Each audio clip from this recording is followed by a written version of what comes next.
আমরা চাই এই যে পিসটা পাবনার জেলার লোক আমরা 8 মাস পিস বিক্রি করে খাই আর 4 মাস অন্য অন্য ফসল খাই। এই পিসটার ন্যায্য মূল্য পারি আমার ফ্যামিলি কাটের দরকার নেই। আর ডিজেলের দামটা সারের দামটা একটু কমা দিই। দর্শক বন্ধুরা আসসালামু আলাইকুম। দর্শক, ক্রমশই পরিবর্তন হচ্ছে পেঁয়াজের দাম। আমরা রয়েছি পেঁয়াজের পাইকারি হাটে। আপনারা দেখতে পাচ্ছেন কি পরিমাণে পেঁয়াজের আমদানি রয়েছে। যেদিকে চোখ যাচ্ছে শুধু পেঁয়াজ আর পেঁয়াজ, মনে হচ্ছে পেঁয়াজের রাজ্য। আমরা কিন্তু সরাসরি যারা ব্যবসায়ী রয়েছে, যারা পেঁয়াজ ক্রেতা রয়েছে, তাদের সাথে কথা বলবো। আমাদের সেই চেনা পরিচিত মুখ রয়েছে। কাকা আসসালামু আলাইকুম। ওয়ালাইকুম আসসালাম। কেমন আছেন? আছি আলহামদুলিল্লাহ। পেঁয়াজ তো কিনেছেন না? পেঁয়াজ কিনেছি। কত মন পেঁয়াজ কিনেছেন? আজকে পেঁয়াজ কিনেছি 14 টন। 14 টন? অনেক পেঁয়াজ কিনেছেন। কোথায় যাবে? চিটাগাং খাতুনগঞ্জ। আজকে চট্টগ্রাম খাতুনগঞ্জ দিচ্ছেন? হ্যাঁ। আচ্ছা, বর্তমানে তো ভালো মানের পেঁয়াজ কিনেছেন তাই না? হ্যাঁ, 8-এর মাথা সর্বোচ্চ ভালো, একদম এ গ্রেডের পেঁয়াজ। দাম কেমন আছে, বাড়তি না কমতি? কালকার একই দাম, স্বাভাবিকই রয়েছে। স্বাভাবিকই আছে। আচ্ছা, বর্তমানে তো হাটে দেখতে পাচ্ছি যে পর্যাপ্ত পরিমাণে আমদানি না? পর্যাপ্ত হয়েছে। আজকে মনে হয় নিম্ন 25 গাড়ি 25টা করছে। 25টা? হ্যাঁ। আচ্ছা, তো সব কোথায় কোথায় যাবে আজকে? চিটিগাং, ঢাকা, ময়মনসিংহ, নেত্রকোনা, চাপাই, বিভিন্ন ডিস্ট্রিক্টে যাবে, বিভিন্ন জায়গায় যাবে। আচ্ছা, তো কাকা যেহেতু আজকে চট্টগ্রাম খাতুনগঞ্জের মাল কিনছেন, একদম এ গ্রেডের পেঁয়াজ কিনছেন, কত করে কিনেছেন? নিচে 1000, উপরে 1100। উপরে 1100, নিচে 1000। 1000। আচ্ছা, এর নিচে রেট আছে, সেটা দুর্বল। আচ্ছা, কোয়ালিটি ভেদে তো দাম নির্ভর। কোয়ালিটির দাম। আচ্ছা, তো সব মিলে যেটা রাখি পেঁয়াজ রয়েছে, বাধাই পেঁয়াজ, সেটার বাজার মূল্য কত আছে? সেটা আজকে 1300 গাড়ি। 1300 করে? 1300। আচ্ছা, তো কত কেজিতে এখন মন হচ্ছে?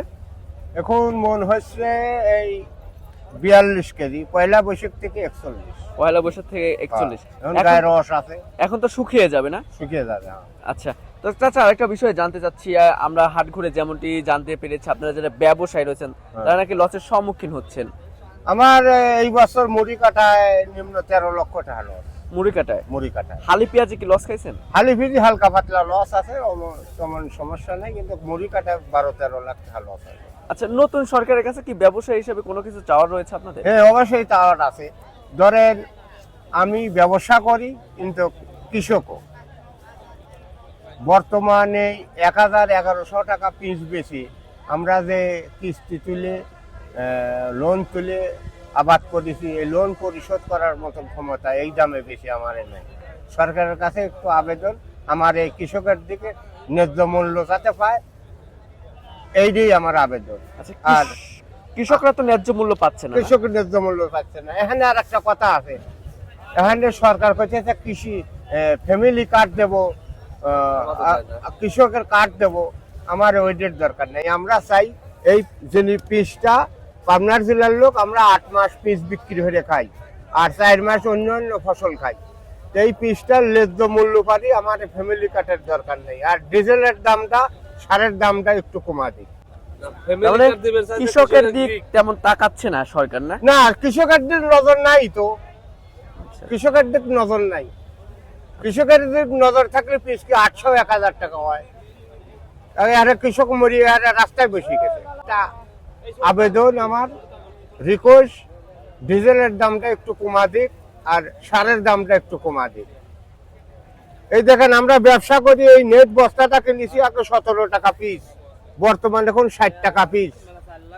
গাড়ির ভাড়া, ডিজেল পাচ্ছে না, গাড়ির ভাড়া হয়ে গেছে কেজি তাকে ভাড়া লাগছে 2 টাকা, এখন ভাড়া লাগে 3 টাকা। এই ওয়ে খুব সমস্যার মধ্যে আছে আমরা ব্যাপারীরা, বুঝছেন কাকা? ঠিক আছে, ধন্যবাদ আপনাকে। দর্শক, আমরা কিন্তু সরাসরি ব্যবসায়ী কাকার সাথে ছিলাম, কথা বলে তাদের আত্মনাত অনুভূতি জানিয়ে দেওয়ার চেষ্টা করেছি, কেমন দাম রয়েছে সেটাও জানিয়ে দেওয়ার চেষ্টা করেছি। অবশ্যই ভিডিওটি ঝড়ের গতিতে শেয়ার দিবেন। তো সবাই ভালো থাকবেন, সুস্থ থাকবেন। দেখা হচ্ছে পরবর্তী কোনো ভিডিওতে। আল্লাহ হাফেজ।